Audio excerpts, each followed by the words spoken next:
Sir.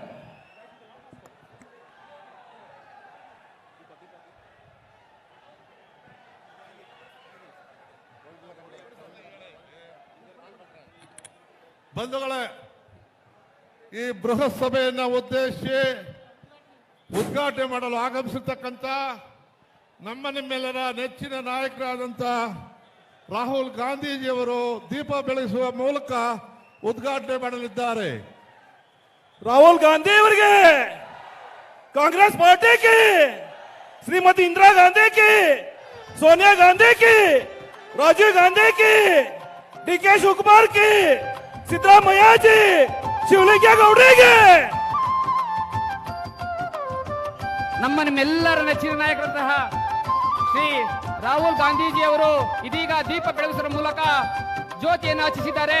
ಈಗ ನಿಮ್ಮನ್ನೆಲ್ಲ ಉದ್ದೇಶಿಸಿ ವೇದಿಕೆ ಮೇಲೆ ಆಸೀನರಾಗಿರ್ತಕ್ಕಂಥ ಎಲ್ಲ ಗಣ್ಯಮಾನ್ಯರು ಉದ್ದೇಶಿಸಿ ನಿಮ್ಮೆಲ್ಲರ ನೆಚ್ಚಿನ ನಾಯಕರು, ಬರದ ನಾಡಿನ ಭಗೀರಥ, ಅಭಿವೃದ್ಧಿ ಅಧಿಕಾರರಾದಂತಹ ಶ್ರೀ KM ಶಿವಲಿಂಗೇಗೌಡರು ಸ್ವಾಗತದ ಮೂಲಕ ಪ್ರಾಸ್ತಾವಿಕ ನುಡಿಗಳನ್ನ ಆಡಬೇಕು ಅಂತೇಳಿ ನಾವು ನಿಮ್ಮೆಲ್ಲರ ಪರವಾಗಿ ಕೇಳ್ಕೊಳ್ತಾ ಇದ್ದೇವೆ.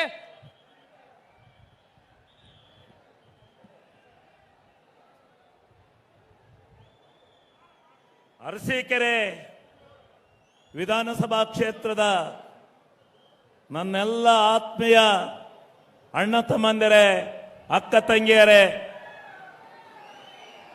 ಇಂದು ಈ ಬೃಹತ್ ಪ್ರಮಾಣದಲ್ಲಿ ಸೇರಿರ್ತಕ್ಕಂಥ ನಿಮ್ಮಗಳಿಗೆ ನನ್ನ ವಿನಯಪೂರ್ವಕವಾದಂಥ ಧನ್ಯವಾದಗಳನ್ನು ಈ ಸಂದರ್ಭದಲ್ಲಿ ಸಮರ್ಪಣೆ ಮಾಡ್ತಾ ಇದ್ದೇನೆ. ಇವತ್ತು ರಾಹುಲ್ ಜಿ ಅವರು ಇಲ್ಲಿ ಬಂದಿದ್ದಾರೆ, ಅದಕ್ಕೋಸ್ಕರ ನೀವೆಲ್ಲ ಇಲ್ಲಿ ಸೇರಿದ್ದೀರಿ.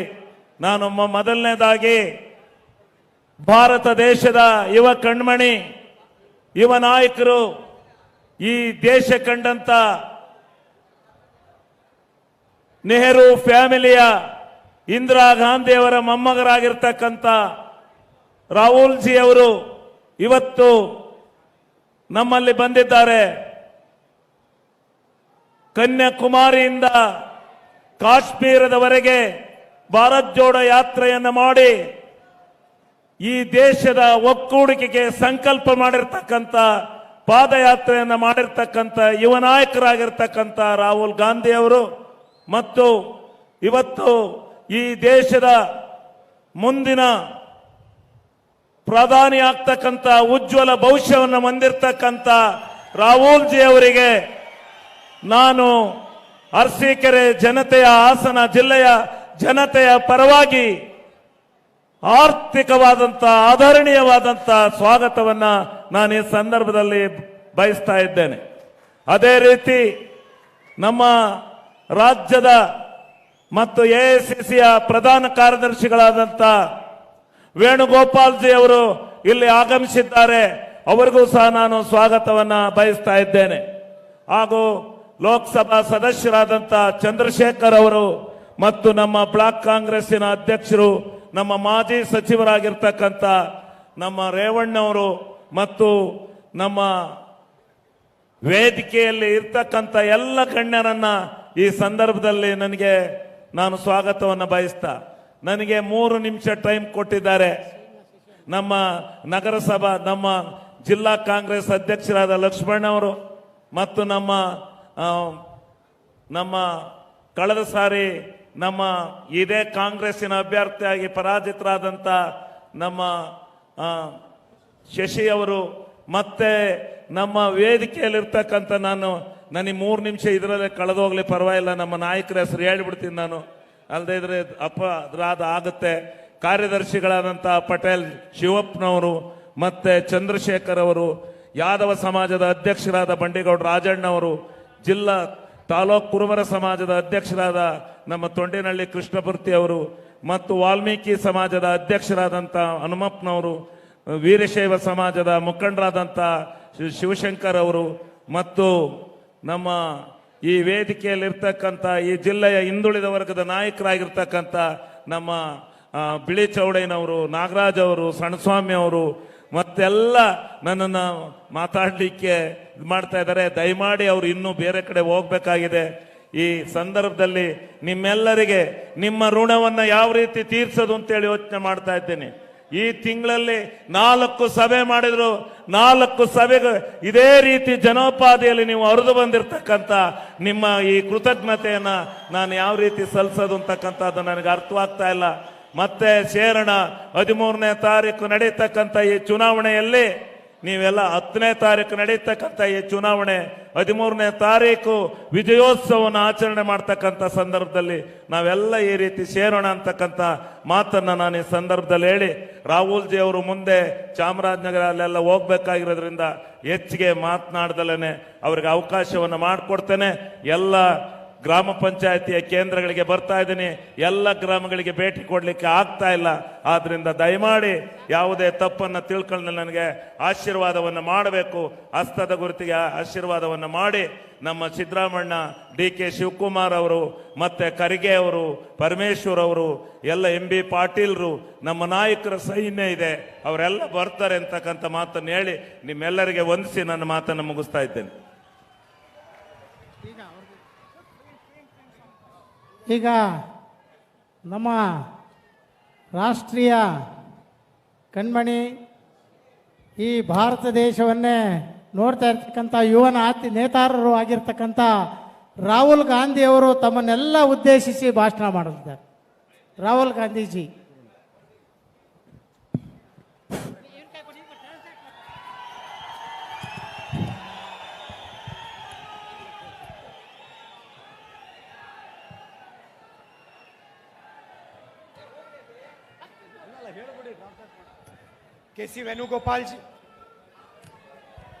केसी वेणुगोपाल जी, विजय वसंत जी, चंद्रशेखर जी, EH लक्ष्मण जी, शिवलिंग गौडा जी, HM रेवन्ना जी, शशिधर जी, पुट्टे गौडा जी, मंजे गौडा जी, HK महेश जी, भाइयों और बहनों, प्रेस के हमारे मित्रों, आप सबका यहाँ बहुत बहुत स्वागत। और हमारे जो कांग्रेस के कार्यकर्ता हैं, जो बब्बर शेर हैं, आपका भी यहाँ स्वागत।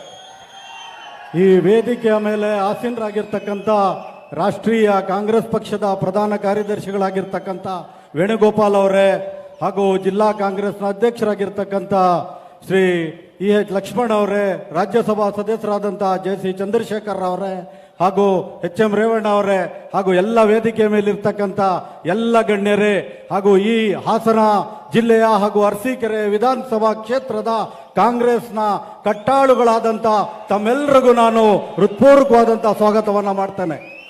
भाइयों और बहनों, आपको याद होगा कि पिछले चुनाव में बीजेपी चुनाव नहीं जीती थी।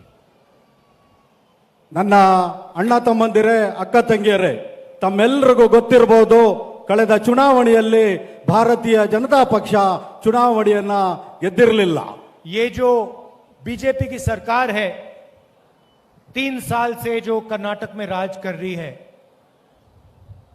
ये लोकतांत्रिक रास्ते से नहीं चुनी गई, ये चोरी की गई थी।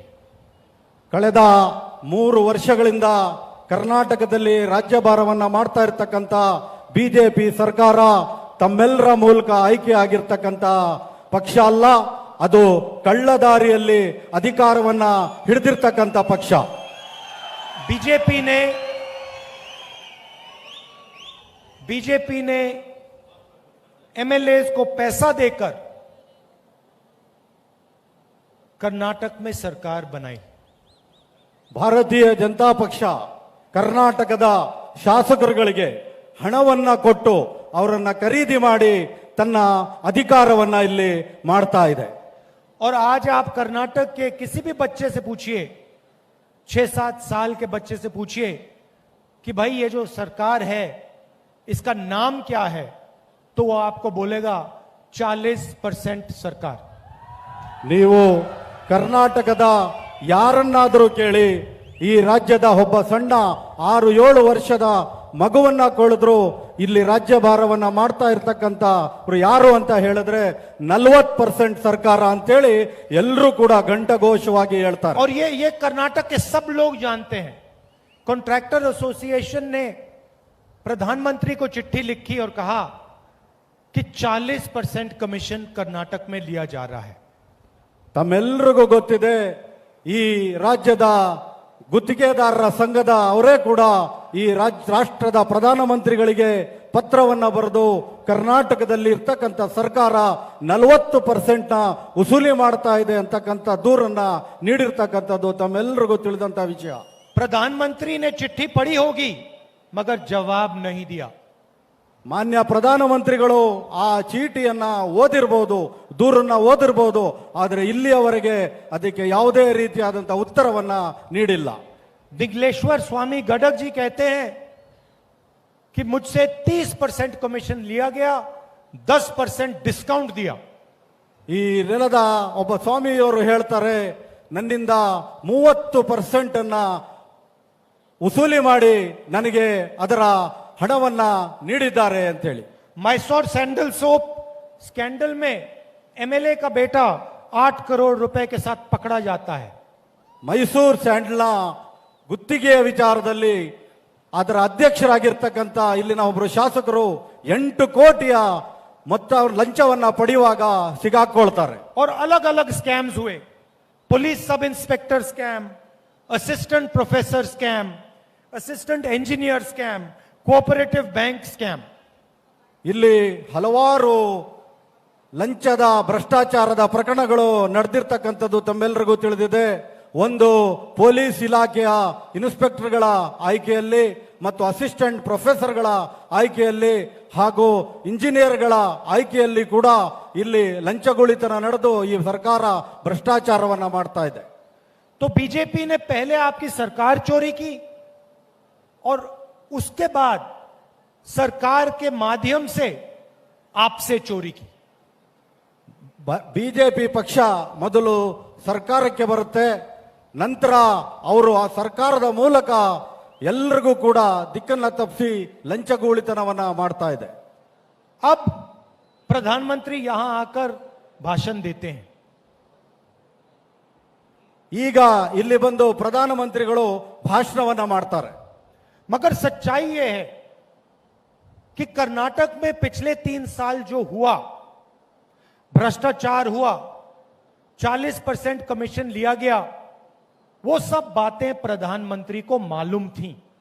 ಇಲ್ಲಿ ಬಂದು ಭಾಷಣ ಮಾಡುವ ಪ್ರಧಾನಮಂತ್ರಿಗಳು ಇಲ್ಲಿನ ಸರ್ಕಾರ ಭ್ರಷ್ಟಾಚಾರವಾಗಿದೆ, 40% ಭ್ರಷ್ಟಾಚಾರದ ಹಣವನ್ನ ಪಡೆದು ಸರ್ಕಾರವನ್ನ ನಡೆಸ್ತಾ ಇದೆ ಅಂತಕ್ಕಂಥದ್ದು ಮೋದಿ ಅವರಿಗೆ ಎಲ್ಲಾ ರೀತಿಯಲ್ಲೂ ತಿಳಿದಿರುತ್ತದೆ. अगर कर्नाटक के 6 साल के बच्चे को मालूम है तो प्रधानमंत्री को तो मालूम होना ही पड़ेगा. ಕರ್ನಾಟಕದ 6 ವರ್ಷದ ಮಕ್ಕಳಿಗೆ ಗೊತ್ತಿರ್ತಕ್ಕಂಥ ವಿಷಯ ಪ್ರಧಾನಮಂತ್ರಿಗಳಿಗೂ ಕೂಡ ಗೊತ್ತಿರಬೇಕಲ್ಲ. तो मेरा प्रधानमंत्री जी से सवाल है और कर्नाटक की जनता और युवा भी ये सवाल पूछ रहे हैं कि प्रधानमंत्री जी पिछले 3 सालों में आपने कर्नाटक में भ्रष्टाचार को रोकने के लिए क्या एक्शन लिए. ನಾನು ಈ ರಾಷ್ಟ್ರದ ಪ್ರಧಾನಮಂತ್ರಿಗಳಲ್ಲಿ ಒಂದು ಪ್ರಶ್ನೆಯನ್ನ ಕೇಳ್ತೇನೆ. ಕಳೆದ 3 ವರ್ಷಗಳಿಂದ ಬಿಜೆಪಿ ಸರ್ಕಾರ ಮಾಡ್ತಾ ಇರ್ತಕ್ಕಂಥ ಭ್ರಷ್ಟಾಚಾರವನ್ನ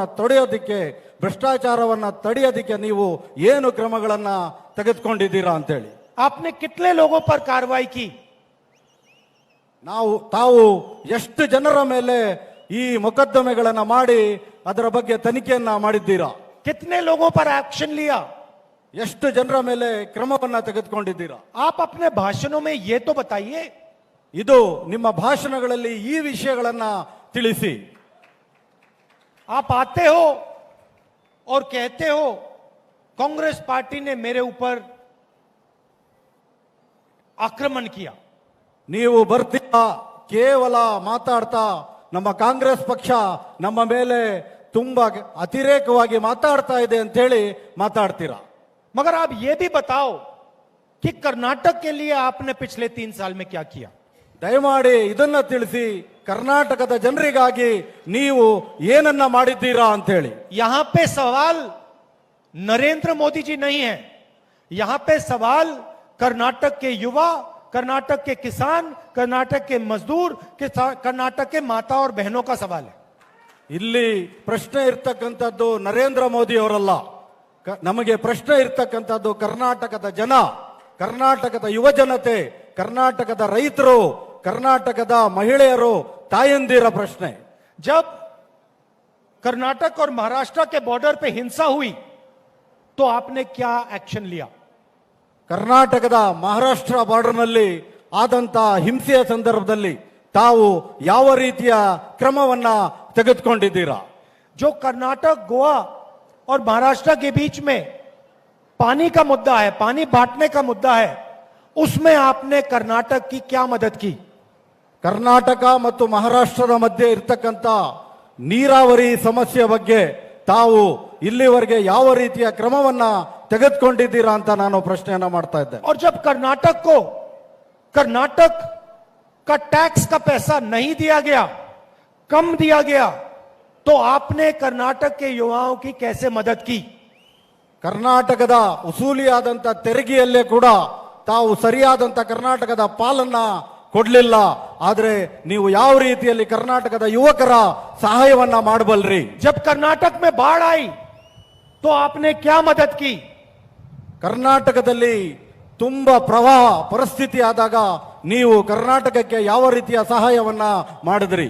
अपनी बात करनी है तो जरूर कीजिए, मगर कर्नाटक की थोड़ी सी तो बात कर दीजिए.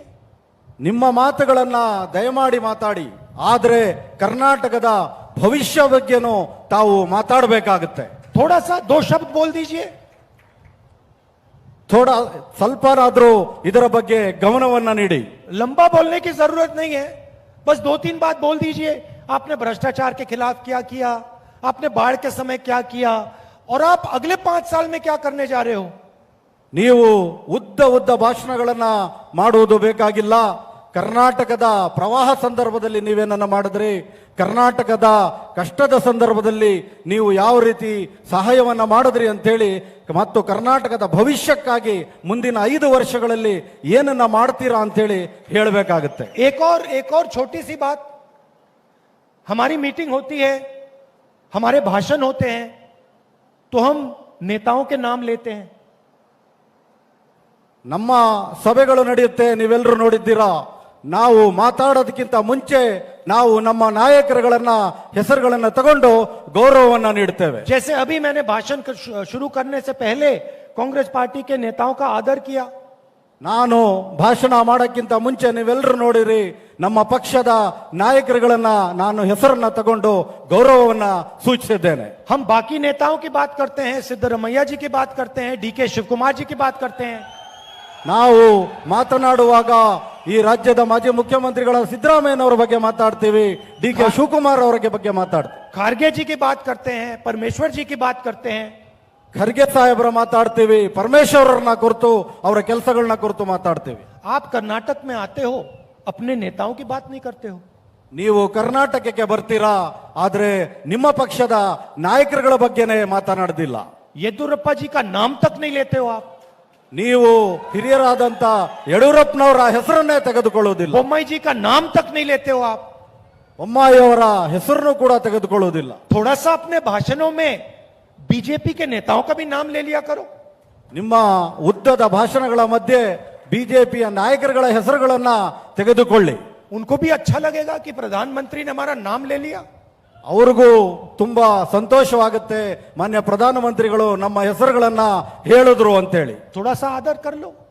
ತುಂಬಾ ಗೌರವವನ್ನ ಕೊಡಿ. आपका कोई कम नहीं होगा, आपको कोई नुकसान नहीं होगा. मोदी जी, ಅವರ ಹೆಸರುಗಳನ್ನ ತಗೊಳ್ಳೋದ್ರಿಂದ ನಿಮ್ಮ ಗೌರವ ಕಡಿಮೆ ಆಗೋದ್ರಿಲ್ಲ, ನಿಮಗೆ ಏನೂ ಕೂಡ ನಷ್ಟ ಉಂಟಾಗೋದಿಲ್ಲ. उल्टा आपकी बड़प्पन दिखाई देगी. ನಿಮ್ಮ ದೊಡ್ಡತನವನ್ನ ತೋರಿಸ್ದಂಗಾಗುತ್ತೆ. लोगों को अच्छा लगेगा, देखो प्रधानमंत्री ने येदुरप्पा जी का नाम लिया, बोम्मई जी का नाम लिया. ಜನಕ್ಕೆ ಸಂತೋಷ ಆಗುತ್ತೆ, ಪ್ರಧಾನಮಂತ್ರಿಗಳು ಯಡಿಯೂರಪ್ಪನವರ ಹೆಸರನ್ನ ತಗೊಂಡ್ರು, ಮುಖ್ಯಮಂತ್ರಿಗಳಾದಂತ ಬೊಮ್ಮಾಯಿ ಅವರ ಹೆಸರನ್ನ ತಗೊಂಡ್ರು ಅಂತೇಳಿ. कांग्रेस पार्टी ने कर्नाटक के लिए अगले 5 सालों का रास्ता बनाया है. ಕಾಂಗ್ರೆಸ್ ಪಕ್ಷ ಮುಂದಿನ 5 ವರ್ಷಗಳಿಗಾಗಿ ಒಂದು ನೀಲಿ ನಕ್ಷೆಯನ್ನ ತಯಾರು ಮಾಡಿದೆ. हमारे सब नेताओं ने जनता से बात करके ये योजनाएं निकाली हैं. ನಮ್ಮ ಎಲ್ಲ ನಾಯಕರುಗಳು ಮಾತನಾಡಿ ಈ ರಾಜ್ಯದ ಜನರ ಹಿತಕ್ಕಾಗಿ ಈ ಯೋಜನೆಗಳನ್ನ ರೂಪಿಸ್ತಾ ಇದ್ದಾರೆ. 5 क्रांतिकारी योजना कांग्रेस पार्टी आपको देने वाली है. 5 ಕ್ರಾಂತಿಕಾರಿಯಾದಂತಹ ಯೋಜನೆಗಳನ್ನ ಕಾಂಗ್ರೆಸ್ ಪಕ್ಷ ತಮ್ಮಗಳಿಗೆ ನೀಡಲಿದೆ. बीजेपी ने आपके जेब से पैसा लिया उतना ही पैसा हम आपकी जेब में डालने जा रहे हैं। ಬಿಜೆಪಿ ಸರ್ಕಾರ ತಮ್ಮಿಂದ ಲೂಟಿ ಮಾಡಿರ್ತಕ್ಕಂಥ ತಮ್ಮ ಜೇಬಿಂದ ತೆಗೆದುಕೊಂಡಿರ್ತಕ್ಕಂಥ ಹಣವನ್ನ ನಾವು ನಿಮಗೆ ಪುನಃ ವಾಪಸ್ ನೀಡಲು ಹೋಗುತ್ತಿದ್ದೇವೆ. देश में महंगाई बढ़ी है। ದೇಶದಲ್ಲಿ ಬೆಲೆ ಏರಿಕೆ ವಿಪರೀತವಾಗಿದೆ. जीएसटी नोटबंदी ने गरीबों का जबरदस्त नुकसान किया। ಜಿಎಸ್ಟಿ ತೆರಿಗೆ ಮತ್ತು ಹಣದ 1000 ಮತ್ತು 500 ಬೆಲೆ ಮುಖಬೆಲೆಗಳ ರದ್ದತಿ ಜನರಿಗೆ ತುಂಬಾ ಕಷ್ಟದ ಪರಿಸ್ಥಿತಿಯನ್ನ ತಂದೊಡ್ಡಿದೆ. किसानों पे जीएसटी लगा दी। ರೈತರ ಮೇಲೆ ಜಿಎಸ್ಟಿಯನ್ನು ಹಾಕಲಾಗಿದೆ. 5% खाद पे, 12% ट्रैक्टर पे, 18% पेस्टिसाइड्स पे, 5% ಉಪಕರಣಗಳ ಮೇಲೆ, 10% 5% खाद, 12% ट्रैक्टर पे, 12% ಟ್ರ್ಯಾಕ್ಟರ್ಗಳ ಮೇಲೆ, 18% पेस्टिसाइड्स पे। 18% ರಸಗೊಬ್ಬರಗಳ ಮೇಲೆ ಟ್ಯಾಕ್ಸ್ ಅನ್ನ ಕೇಂದ್ರ ಸರ್ಕಾರ ವಿಧಿಸ್ತಾ ಇದೆ. डीजल का दाम 56 रुपए से 90 रुपए तक पहुंच गया। ಇವತ್ತು ಡೀಸೆಲ್ನ ಬೆಲೆ 56 ರೂಪಾಯಿಂದ 90 ರೂಪಾಯಿಗೆ ಮುಟ್ಟಿದೆ. डीएपी फर्टिलाइजर 1000 रुपए से 1350 रुपए हो गया। ಡಿಎಪಿ ರಸಗೊಬ್ಬರದ ಬೆಲೆ 1000 ರೂಪಾಯಿಂದ 1750 ರೂಪಾಯಿಗೆ ಏರಿಕೆಯಾಗಿದೆ. तो आपने जो सहा है वो हम जानते हैं और समझते हैं। ನೀವು ಏನನ್ನ ತಡ್ಕೋತಾ ಇದ್ದೀರಾ, ಸಹಿಸ್ತಾ ಇದ್ದೀರಾ, ಅದು ನಮಗೆ ತುಂಬಾ ಚೆನ್ನಾಗಿ ಗೊತ್ತಿದೆ. इसलिए हम ये 5 स्कीम लाए हैं। ಆದ್ರಿಂದ ನಾವು 5 ಗ್ಯಾರಂಟಿಗಳನ್ನ ನಿಮ್ಮ ಮುಂದೆ ತಂದಿದ್ದೇವೆ. पहले स्कीम को हम गृह ज्योति कहते हैं। ಮೊದಲನೇದು ನಾವು ಗೃಹ गृह लक्ष्मी, गृह लक्ष्मी, ಮೊದಲನೇದು ಗೃಹಲಕ್ಷ್ಮಿ ಅಂತ ಹೇಳ್ತಾ ಇದ್ದೇವೆ. गृह लक्ष्मी का मतलब 2000 रुपए हर महीने हर महिला के बैंक अकाउंट में। ಗೃಹಲಕ್ಷ್ಮಿ ಅಂದ್ರೆ ಈ ರಾಜ್ಯದ ಪ್ರತಿಯೊಬ್ಬ ಮಹಿಳೆಯ ಅಕೌಂಟಿಗೆ 2 ಲಕ್ಷ ರೂಪಾಯಿಗಳನ್ನ ಹಾಕ್ತಕ್ಕಂಥದ್ದು. गैस का सिलेंडर 400 रुपए से 1000 रुपए गया, अब हम आपको 2000 रुपए हर महीने आपके बैंक अकाउंट में देंगे। ಪ್ರತಿ ತಿಂಗಳು ನಿಮ್ಮ ಬ್ಯಾಂಕ್ ಅಕೌಂಟ್ಗೆ, ನಿಮ್ಮ ಬ್ಯಾಂಕ್ ಖಾತೆಗೆ ಮಹಿಳೆಯರಿಗೆ 2000 ರೂಪಾಯಿಗಳನ್ನ ಹಾಕಲಾಗುವುದು. गृह ज्योति 200 यूनिट बिजली मुफ्त में हर परिवार को, 200 ಯೂನಿಟ್ ಗೃಹ ಜ್ಯೋತಿಯ ಮೂಲಕ ಎಲ್ಲರಿಗೂ ಕೂಡ ಉಚಿತವಾಗಿ ವಿದ್ಯುತ್ ಶಕ್ತಿಯನ್ನ ನೀಡಲಾಗುವುದು. अन्न भाग्य 10 किलो चावल हर फैमिली मेंबर को, परिवार के हर मेंबर को। ಪ್ರತಿ ಕುಟುಂಬದ ಒಬ್ಬರಿಗೆ, ಕುಟುಂಬದಲ್ಲಿ ಎಷ್ಟು ಜನ ಇರ್ತಾರೆ ಅಷ್ಟು ಜನಕ್ಕೂ ಕೂಡ ತಲೆಗೆ 10 ಕೆಜಿ ಅಕ್ಕಿಯನ್ನ ಅನ್ನಭಾಗ್ಯದ ಮೂಲಕ ನಿಮ್ಮೆಲ್ಲರಿಗೂ ವಿತರಿಸಲಾಗುವುದು. अच्छा, महिलाओं के लिए एक और मजेदार बात सुनिए। ಈಗ ನನ್ನ ಅಕ್ಕ ತಂಗಿಯರು ತಾಯಂದಿರ ಬಗ್ಗೆ ಒಂದು ಒಳ್ಳೆಯ ಸುದ್ದಿಯನ್ನ ಕೇಳಿ. सरकार के आने के एकदम बाद बस में जाने के लिए आपको 1 रुपया नहीं देना पड़ेगा, फ्री में आप जाएंगी। ನಮ್ಮ ಕಾಂಗ್ರೆಸ್ ಸರ್ಕಾರ ಬಂದ ತಕ್ಷಣ ನೀವು ತಾಯಂದಿರು ಈ ಪ್ರಯಾಣ ಮಾಡುವಾಗ ಒಂದೇ 1 ರೂಪಾಯಿಯ ಬಸ್ ಚಾರ್ಜ್ ಅನ್ನ ಕೊಡದಲೆ ಉಚಿತವಾಗಿ ಪ್ರಯಾಣವನ್ನ ಮಾಡೋದಕ್ಕೆ ನಮ್ಮ ಸರ್ಕಾರ ಬಂದ ತಕ್ಷಣ ಅದನ್ನ ಘೋಷಣೆಯನ್ನ ಮಾಡುತ್ತೆ. भाई और बहनों, नोटबंदी ने करोड़ों युवाओं को बेरोजगार बनाया। ನನ್ನ ಅಕ್ಕ ತಂಗಿಯರೇ, ಅಣ್ಣ ತಮ್ಮಂದಿರೇ, ಮೋದಿಯವರು ಲಕ್ಷಾಂತರ ಜನ ನನ್ನ ಯುವಕರಿಗೆ ನಿರುದ್ಯೋಗಗಳಾಗಿ ಮಾಡಿದ್ದಾರೆ. युवा निधि स्कीम हर ग्रेजुएट को 2 साल के लिए 3000 रुपए प्रति महीना देगा। ಯುವ ನಿಧಿಯ ಮೂಲಕ ಈ ರಾಜ್ಯದ ಪದವೀಧರರಿಗೆ ಪ್ರತಿ ತಿಂಗಳು 3000 ರೂಪಾಯಿಗಳನ್ನ ನೀಡಲಾಗುವುದು. और हर डिप्लोमा होल्डर को 1500 रुपए महीने के 2 साल के लिए मिलेंगे। ಯಾರು ಡಿಪ್ಲೊಮಾ ಮಾಡಿದ್ದಾರೆ ಅವರೆಲ್ಲರಿಗೂ ಕೂಡ ಪ್ರತಿ ತಿಂಗಳು 1500 ರೂಪಾಯಿಗಳನ್ನ ಯುವ ನಿಧಿಯ ಮೂಲಕ ನೀಡಲಾಗುವುದು. अब मोदी जी, मैं आपको समझाना चाहता हूं कि इन स्कीम्स का पैसा कहां से आएगा। ಈಗ ನಾನು ನಿಮ್ಮೆಲ್ಲರಿಗೂ ತಿಳಿಸಲು ಬಯಸ್ತೇನೆ, ಈ ಸ್ಕೀಮ್, ಈ ಯೋಜನೆಗಳಿಗೆ ಹಣ ಎಲ್ಲಿಂದ ಬರ್ತದೆ ಅಂತ ಹೇಳಿ. आपने और आपकी सरकार ने यहां पे जबरदस्त भ्रष्टाचार किया। ಮೋದಿಯವರೇ, ನೀವು ಮತ್ತೆ ನಿಮ್ಮ ಸರ್ಕಾರ ಇಲ್ಲಿ ಮಾಡಿರ್ತಕ್ಕಂಥ ಬ್ರಹ್ಮಾಂಡ ಭ್ರಷ್ಟಾಚಾರ. 40% कमीशन आपने हर चीज में लिया। ನೀವು ಪ್ರತಿ ಎಲ್ಲ ಉದ್ಯಮಗಳಲ್ಲಿ, ಎಲ್ಲ ಸರ್ಕಾರದ ಕೆಲಸಗಳಲ್ಲಿ 40% ಕಮಿಷನ್ ಅನ್ನ ಪಡೆದಿದ್ದೀರಾ. कांग्रेस पार्टी यहां एक ईमानदार सरकार लाएगी। ಕಾಂಗ್ರೆಸ್ ಪಕ್ಷ ಇಲ್ಲಿ ನ್ಯಾಯಸಮ್ಮತವಾದಂತ ಹಾಗೂ ನಿಮ್ಮ ಪರವಾದಂತ ಸರ್ಕಾರವನ್ನ ತರಲಿದೆ. और जो पैसा आपकी सरकार ने चोरी किया था वही पैसा हम इन 5 स्कीमों में डाल रहे हैं. ಯಾವುದು ಮೋದಿಯವರೇ ನಿಮ್ಮ ಪಕ್ಷ ಜನರಿಂದ ಕಳ್ಳತನವನ್ನ ಮಾಡಿತ್ತು, ಆ ಭ್ರಷ್ಟಾಚಾರದ ಹಣವನ್ನ ತಡೆದು ನಾವು ಈ ಯೋಜನೆಗಳಿಗಾಗಿ ಆ ಹಣವನ್ನ ಉಪಯೋಗ ಮಾಡ್ತಾ ಇದ್ದೇವೆ. अब देखिए, हमने आपके सामने एक विजन रखा है, दृष्टिकोण रखा है. ನಾವು ನಿಮ್ಮ ಮುಂದೆ ಒಂದು ಗುರಿಯನ್ನ ಇಟ್ಟಿದ್ದೇವೆ, ಒಂದು ಉದ್ದೇಶವನ್ನ ಇಟ್ಟಿದ್ದೇವೆ. लोगों को मदद करने का तरीका दिखाया है. ನಾವು ಜನಗಳಿಗೆ ಸಹಾಯವನ್ನ ಮಾಡ್ತಕ್ಕಂಥ, ಅವರ ಅಭಿವೃದ್ಧಿಯನ್ನ ಮಾಡ್ತಕ್ಕಂಥ ಒಂದು ದಾರಿಯನ್ನ ತೋರಿಸಿದ್ದೇವೆ. बीजेपी को भी, नरेंद्र मोदी जी को भी ये बात करनी चाहिए. ಭಾರತೀಯ ಜನತಾ ಪಕ್ಷದವ್ರಿಗೂ ಹಾಗೂ ಮೋದಿಯವ್ರಿಗೂ ಕೂಡ ಈ ತರದ ಮಾತುಗಳನ್ನ ಆಡಬೇಕಾಗಿದೆ. हमारी शुरुआत इन 5 कामों से होगी. ನಮ್ಮ ಪ್ರಾರಂಭವೇ 5 ಕೆಲಸಗಳಿಂದ ಪ್ರಾರಂಭ ಆಗುತ್ತೆ. पहले दिन पहली कैबिनेट मीटिंग में ये 5 स्कीम पास हो जाएंगे. ಮೊದಲನೇ ಸರ್ಕಾರ ಬಂದ ತಕ್ಷಣ ಮೊದಲನೆಯ ಮಂತ್ರಿಮಂಡಲದ ಸಭೆಯಲ್ಲಿಯೇ ಈ 5 ಯೋಜನೆಗಳು ಮಂಜೂರಿಯನ್ನ ನೀಡಲಾಗುವುದು. आपकी शुरुआत कहां होगी? ನಿಮ್ಮ ಪ್ರಾರಂಭ ಎಲ್ಲಿಂದ ಆಗುತ್ತದೆ? क्या 40% के बजाय आप 60% बढ़ा दोगे? ಏನು ನೀವು ಮತ್ತೆ ಅಧಿಕಾರಕ್ಕೆ ಬಂದ್ರೆ 40% ಇಂದ ತಗೊಂಡು 60%ಗೆ ಏರಿಸ್ತೀರಾ? जनता को ये बातें तो बताओ. ಇದು ಜನರಿಗೆ ಈ ವಿಚಾರಗಳನ್ನ ತಿಳಿಸಿ. किसानों के लिए हम कृषि निधि स्कीम ला रहे हैं. ನಾವು ಈ ನೆಲದ ರೈತರಿಗಾಗಿ ಕೃಷಿ ನಿಧಿ ಅಂತಕ್ಕಂಥ ಹೊಸ ಯೋಜನೆಯನ್ನ ತರ್ತಾ ಇದ್ದೇವೆ. 1.5 लाख करोड़ रुपए 5 साल में हम किसानों को देंगे. 1.5 ಲಕ್ಷ ಕೋಟಿ ರೂಪಾಯಿಗಳನ್ನ ನಾವು ಈ ನೆಲದ ರೈತರಿಗೆ ನೀಡ್ತಾ ಇದ್ದೇವೆ. बजट में से 30,000 करोड़ रुपए हर साल किसानों के लिए जाएगा.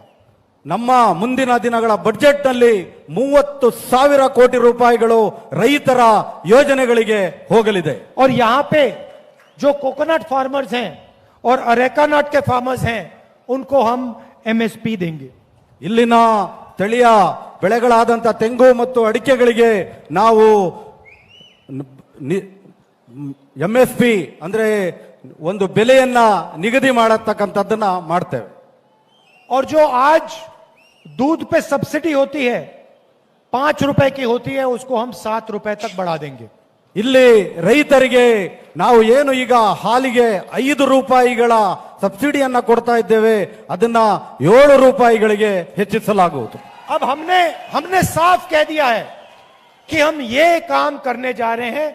पहला कदम हमारे 5 स्कीम होंगे, उसके बाद किसानों के लिए हम इतना पैसा देंगे, सब्सिडी में इतना डालेंगे.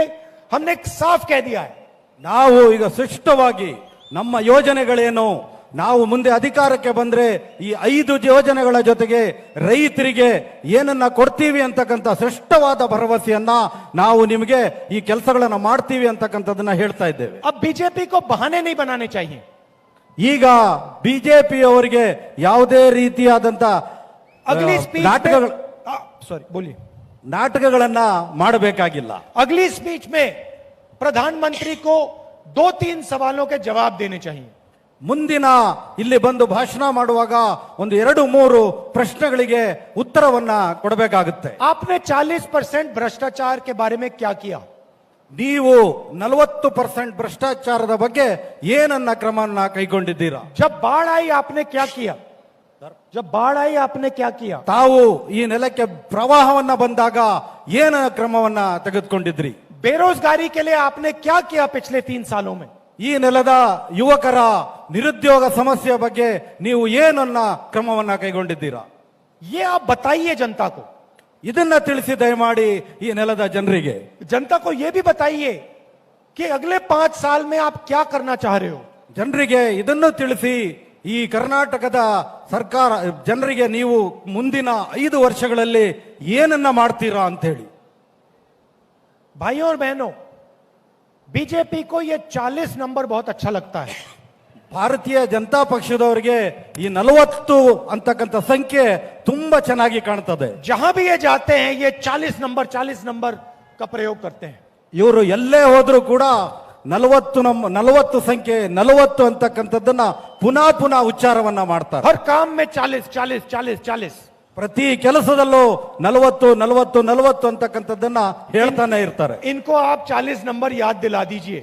ಇವರಿಗೆ ತಾವೆಲ್ಲರೂ ದಯಮಾಡಿ 40 ಅಂತಕ್ಕಂಥ ಸಂಖ್ಯೆಯನ್ನ ಜ್ಞಾಪಕವನ್ನ ಮಾಡಿಸಿ. 3 साल इन्होंने आपको 40 नंबर का याद दिलाया. चुनाव में आप इनको 40 सीटें दे दीजिए. ಈಗ ಇವರು ಅಧಿಕಾರವನ್ನ ಮಾಡುವಾಗ 3 ವರ್ಷಗಳ ಕಾಲ 40ರ ಇದನ್ನ ನಿಮ್ಮೆಲ್ಲರಿಗೂ ಹಚ್ಚಿದ್ದಾರೆ. ಅದನ್ನ ಈ ಚುನಾವಣೆಯ ಸಂದರ್ಭದಲ್ಲಿ ತಾವೆಲ್ಲರೂ ದಯಮಾಡಿ ಈ 40 ಅಂತಕ್ಕಂಥ ಇದನ್ನ ಅವರಿಗೆ ಕೊಡಿ ಅಂತಕ್ಕಂಥದ್ದು. और भाइयों और बहनों, आखिरी बात, कांग्रेस पार्टी को कम से कम 150 सीट दिलवानी है. ಅಕ್ಕ ತಂಗಿಯರೇ, ಅಣ್ಣ ತಮ್ಮಂದಿರೇ, ದಯಮಾಡಿ ಕಾಂಗ್ರೆಸ್ ಪಕ್ಷಕ್ಕೆ ಕರ್ನಾಟಕದಲ್ಲಿ 150 ಕ್ಷೇತ್ರಗಳಲ್ಲಿ ಗೆಲ್ಲಿಸ್ಕೊಡ್ಬೇಕು ಅಂತ ಹೇಳಿ ಮನವಿಯನ್ನ ಮಾಡ್ತಾರೆ. इसका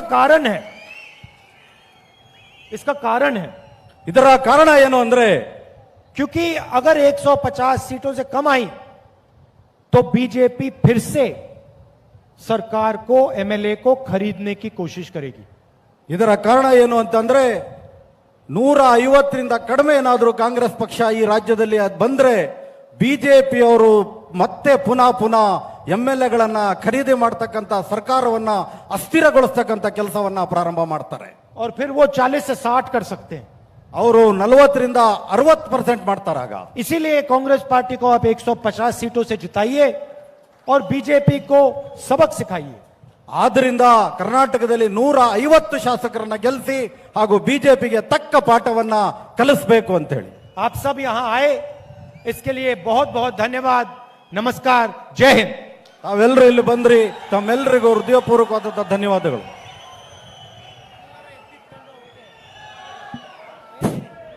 ಆತ್ಮೀಯ ಅರಸೀಕೆರೆ ತಾಲೂಕಿನ ಕಾರ್ಯಕರ್ತ ಬಂಧುಗಳೇ, ಈ ಒಂದು ಅರಸೀಕೆರೆ ಕ್ಷೇತ್ರ ವಿಧಾನಸಭಾ ಕ್ಷೇತ್ರ ಚುನಾವಣಾ ಪ್ರಚಾರಕ್ಕೆ ಸನ್ಮಾನ್ಯ ಶಿವಲಿಂಗೇಗೌಡರು ಕಾಂಗ್ರೆಸ್ ಪಕ್ಷದ ಅಭ್ಯರ್ಥಿಯಾಗಿ ಸ್ಪರ್ಧಿಸಿದ್ದು, ಅವರ ಪರವಾಗಿ ಮತಯಾಚನೆ ಮಾಡಲು ಈ ದಿನ ರಾಷ್ಟ್ರೀಯ ನಾಯಕರಾದಂತಹ ಶ್ರೀಯುತ ರಾಹುಲ್ ಗಾಂಧೀಜಿಯವರು ಬಂದು ಅರಸೀಕೆರೆ ನಗರಕ್ಕೆ ಸನ್ಮಾನ್ಯ ಶಿವಲಿಂಗೇಗೌಡ ಪರವಾಗಿ ಮತಯಾಚನೆ ಮಾಡಿದ್ದೀರಿ.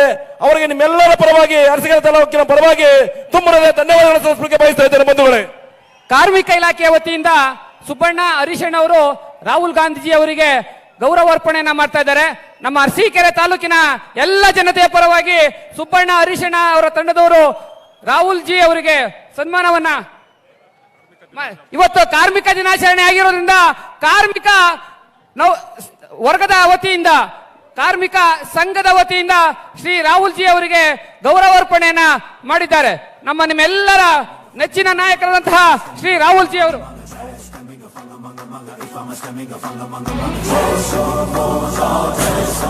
ಆತ್ಮೀಯರೇ, ಈ ಒಂದು ಕಾರ್ಯಕ್ರಮದ ಅಂತಿಮ ಘಟ್ಟ ತಲುಪಿದ್ದು ಈ ವೇದಿಕೆಯಿಂದ ಶ್ರೀಯುತ ರಾಹುಲ್ ಗಾಂಧೀಜಿಯವರು ಹೇಳುತ್ತಿದ್ದಾರೆ. ಅವರಿಗೆ ನಿಮ್ಮೆಲ್ಲರ ಪರವಾಗಿ ಮತ್ತೊಮ್ಮೆ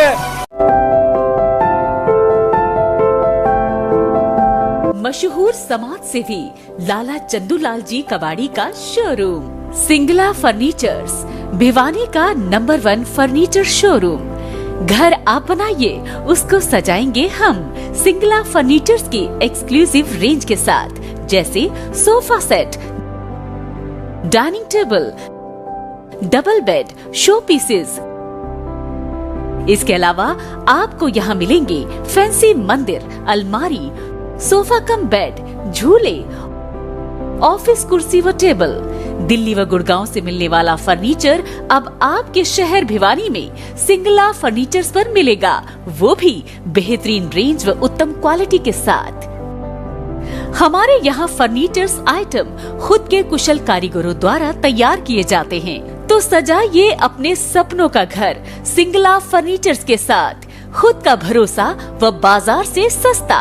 सिंगला फर्नीचर्स 49 न्यू काठ मंडी, लोहारू रोड, भिवानी.